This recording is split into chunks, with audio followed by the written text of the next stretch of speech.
To Argentina now, where supporters of the right-wing outsider Javier Milei have been celebrating his victory in the presidential election. Mr. Milei, known as El Loco, or the Madman, pulled off a major upset. Provisional results show the self-styled anarcho-capitalist won with 55.7% of the vote, compared to 44% for his rival, Economy Minister Sergio Massa of the governing Peronis, who rapidly conceded defeat. Javier Milei has promised a new dawn for a country ravaged by debt and rocketing inflation, pledging to do away with the central bank and replace the peso with the US dollar. Donald Trump congratulated him on his victory, saying he will truly make Argentina great again. And Brazil's former President Bolsonaro said hope shines again in South America. Katie Watson reports. For Argentina, this was a political earthquake. Javier Milei won by a wider than expected margin, and his victory sent a clear message. Argentinians wanted change. The situation in Argentina is critical. The changes our country needs are drastic. There is no room for gradualism. There is no room for half measures. Mr. Milei was a relative unknown until a few months ago, but his brash manner, including wielding a chainsaw at a campaign event, got him noticed. In a country where annual inflation is now over 140% and 2 in 5 Argentinians now live in poverty, a drastic new approach to fixing economic problems was a clever move. I think this time Argentina needed a change, and that's why I bet on this new proposal. We are doing really bad as a country, and I hope Milei does not disappoint us. With this current government, we have gone from bad to worse. But the campaign was divisive, as his rival acknowledged when he conceded defeat. I called him, convinced that the most important thing for us Argentinians tonight is to remember that working together, dialogue, and respect for peace rather than this violence is the best path we should take. But it won't be easy for Milei. On Sunday, it was clear many are disappointed with politicians and their empty promises of change.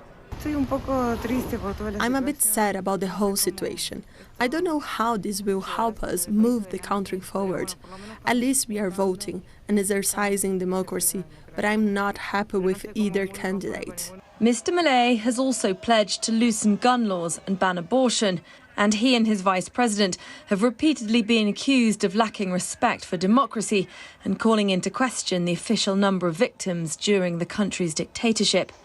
All told, Milei's victory has been a shock for Argentina's traditional political scene. Javier Milei said he'd deliver change for Argentina, but few understand what that will look like. One thing's clear, it'll be unlike anything that's come before. Katie Watson, BBC News. Well, earlier I spoke to Mimi Swaby about Milei's victory. Defying pollsters who predicted a really close result, Javier Milei has been the runaway victor with nearly 56% of the votes against his rival Sergio Massa. And this has really upheaved a political status quo which has long been dominated for decades now in Argentina by two main parties. Now, when Javier Milei first announced his entry into politics back in 2020, very few people thought he was serious. He suggested he would blow up the system. Yet 3 years later, this far-right libertarian radical figure, a far-right economist and former TV pundit, is now the next president of Argentina and will soon hold the keys to Casa Rosada on the 10th of December. This has been an election race with surprises, twists and turns, but this outside radical figure with a campaign full of influencers on social media, it's his combative and aggressive at times approach which has been seen as a bit of a lightning rod for angry voters at this economic crisis, and that is what has really galvanised people towards him. It's also worth noting that without a party of their own in this really polarising runoff election, the centre-right has formed a bit of an uneasy alliance with Milei, publicly backing him for this vote. And now that is thought to help have pushed him really far over this victory line in this shocking and huge win for him.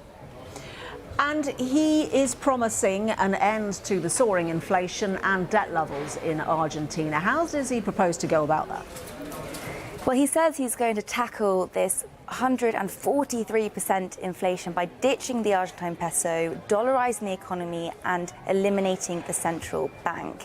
He has some interesting proposals of reducing the government size, which he says is his omnipresent kind of state which has only caused people suffering throughout Argentina. He wants to get rid of the Ministry of Culture, Sport and very controversially of Women and merge the health and education departments. Aside from economic policy, though, he's some very controversial and divisive social policies he's proposed. He wants to ban or criminalise abortion, which was only legalised in 2020, but then he also wants to legalise the free trade of human organs, as well as loosen gun laws. So he has some very interesting and polarising propositions, but it's in the next 3 weeks before he takes office that we'll hopefully see some details for these pretty vague plans at the moment. So how he's going to do that, is he going to dollarize the economy gradually or in one hit, which would have a huge impact on the markets, or is it going to be a last minute thing when he gets into office?